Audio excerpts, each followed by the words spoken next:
धन्यवाद कलीसिया। सबको जय मसीह की। Praise the Lord. आइए प्रार्थना करते। दयालु और करुणामय परमेश्वर पिता, धन्यवाद देते इस दिन के लिए, इस समय के लिए। पिता, तेरी अनुग्रह है और तेरी दया है। धन्यवाद, दिन प्रतिदिन तू हमें नया और ताज़ा करता है।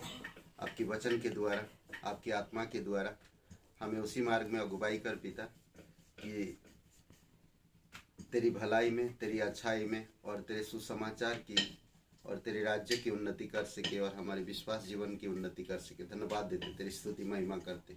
अभिषेक करो प्रत्येक भाई बहनों के लिए, यीशु मसीह के नाम से मांगते हैं, आमीन। ओके, आज हम लोग देखेंगे भजन संहिता 37, विश्वासी की उन्नति। भजन संहिता 37 3 से 5 और 7 और 34 वचन में उद्धार, वार्तालाप, मार्गदर्शन, धीरज और आशा। उद्धार, वार्तालाप, मार्गदर्शन, धीरज और आशा। वचन 3 में कहता है, यहोवा पर भरोसा रख और भला कर, देश में बसा रह और सच्चाई में मन लगाई रह। इसमें प्रभु यहोवा पर भरोसा रखने को कहता। ये हमारा उद्धार है, जो हर एक बीमारियों से और आजकल जो संसार की वातावरण है, हर एक चीज़ से हमें बचाता है और उद्धार देता है। उद्धार ऑलरेडी तो हमें मिल चुका है, बट जो हम रोजमर्रा जीवन जी रहे हैं, कई बार हमें कई सारी परिस्थितियों का सामना करना पड़ता है। तो इसी वजह से हमें हर वक्त, हर समय परमेश्वर पे भरोसा रखने की जरूरत है। वचन इस प्रकार कहता, अद्भुत बात कहता, मुझे अच्छा लगता है। यहोवा पर भरोसा रख और भला कर, देश में बसा रह और सच्चाई में मन लगाए रह। हम जब भरोसा रखते हैं तभी हम सच्चाई में मन लगा सकते हैं।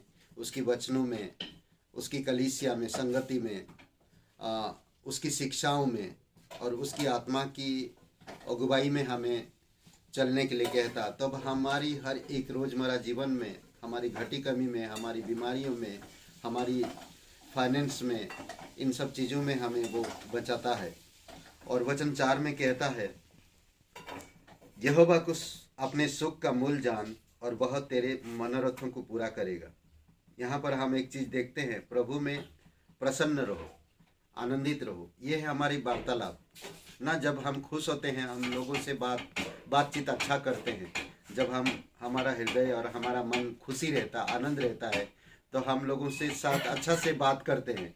जब हम दुखी होते हैं या हमारे पास निराशा होती है, तो लोगों से बात करने का भी इच्छा नहीं होता। सिर्फ एकांत में एक अकेले बैठने के लिए सोचते हैं हम लोग। तो ये वार्तालाप है, जब हम प्रभु में प्रसन्न रहते हैं ना, खुश होते हैं। और हम कहता ना कि सुख का मूल जान, यहोवा को सुख का मूल जान और वह तेरे मनोरथों को पूरा करेगा। जब हमारी सुख का कारण यीशु मसीह है, परमेश्वर है, तो हमारी वो इच्छाओं को भी पूरा करता है। कई बार हमें उसको जानना होगा और उसके साथ वार्तालाप करना, वचन पढ़ना होगा और उससे खुश रहना होगा। और हम देख सकते वचन 7 में 5 में, अपने मार्ग की चिंता यहोवा पर छोड़ और उस पर भरोसा रख, वही पूरा करेगा। प्रभु को अपने मार्ग सौंपो। हाँ, यहाँ पर सिंपल बात कहता, मार्गदर्शन करने के लिए हमें समर्पित होना चाहिए। कहते कि अपनी मार्ग की चिंता हमें छोड़ देना चाहिए, हमें अपनी मार्ग को सौंप देना चाहिए। परमेश्वर आपको अगर इस धरती पर लेकर आया है, आपको जीवन दिया है, आप उद्धार पाए हैं, आप विश्वासी हो, आप परमेश्वर की सेवा कर रहे हो, तो आपको अपनी चिंताओं को सौंप देना होगा। जब आप सौंप देंगे तभी परमेश्वर आपको मार्गदर्शन करेगा। और वचन 7 में कहता है, यहोवा के सामने चुपचाप रह और धीरज से उसकी प्रतीक्षा कर। उस मनुष्य के कारण ना कूद जिसके काम सफल होते हैं और वह बुरी युक्तियों को निकालता है। प्रभु में हमें विश्राम करना, हमेशा रिलैक्स रहो ना, आराम करो। यही है धीरज। हमें धीरज धरना चाहिए, जल्दबाजी कोई चीज़ नहीं करना चाहिए। कभी कोई चीज़ें नहीं हो पाएगा, कुछ चीज़ों को पहले से हम लोग तय नहीं करते, इसी कारण से कुछ चीज़ें नहीं हो पाता। इसी कारण से हम लोग कई बार जल्दबाजी करते हैं। देखते हैं हम, हमारी भावनाओं में, हमारे विचारों में ये बातें आ जाता है। वो लोग विश्वासी नहीं है और वो लोग इतना अच्छा से कैसे रहते हैं, उनके पास सब चीज़ें हैं पर हमारे पास कुछ चीज़ें नहीं है, उन चीज़ों को आप मत देखो। यहोवा के सामने चुपचाप रहो, धीरज से उसकी प्रतीक्षा कर। उस मनुष्य के कारण ना कूड़ जिसके काम सफल होते हैं। जिसका काम सफल होता है वो बुरी युक्तियों के कारण होता है। तो इसीलिए आपको धीरज धरना है और परमेश्वर में विश्राम करना है।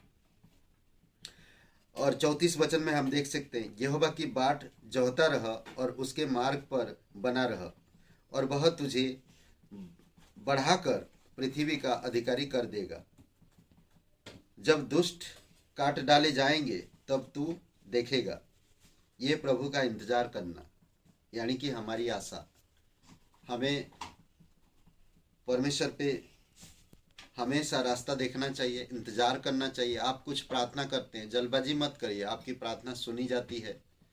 आपकी जो परमेश्वर से आपने मांगा है, जो परमेश्वर से आपने कहा है, वो परमेश्वर सुनता अच्छी तरह से और वो ठीक समय पर वो आपको जवाब देगा। हमें इंतजार करना चाहिए, हमें आशा रखना चाहिए, हमें इंतजार के साथ रहना चाहिए, तब वो हमारी मार्ग पूरा करेगा और हमें वो चीज़ें भी देगा जो हमारी ज़रूरतें हैं और हमारी जो आशाएं हैं उनको भी पूरा करेगा। इसीलिए वो वचन अद्भुत बात कहता, यहोवा की बाट जोहता रह और उसकी मार्ग पर बना रह, और वह तुझे बढ़ाकर पृथ्वी का अधिकारी बनाएगा। और देखेंगे जो दुष्ट लोग हैं जिनके बारे में आप सोचते हो, जिनके कारण आप कुड़कुड़ाते हो, जिनके कारण आप देखकर आपके विश्वास कमज़ोर होता है, आपकी खुशी गायब हो जाता है, आपकी प्रसन्नता दूर हो जाता है, तब देखेंगे आपकी परमेश्वर उन दुष्टों का क्या क्या करेगा। इसलिए ज़रूरी है कि आपको मुझे समझना, विश्वासी की उन्नति, ये कुछ बातें हैं जो अब आप ये वचन को पढ़ेंगे। 37 अध्याय बहुत खूबसूरत अध्याय है, आप पढ़िए भजन संहिता 37 अध्याय, तो आप समझ पाएंगे कि परमेश्वर हमारे लिए कितना कुछ करना चाहता है। आमीन। आइए प्रार्थना करते हैं।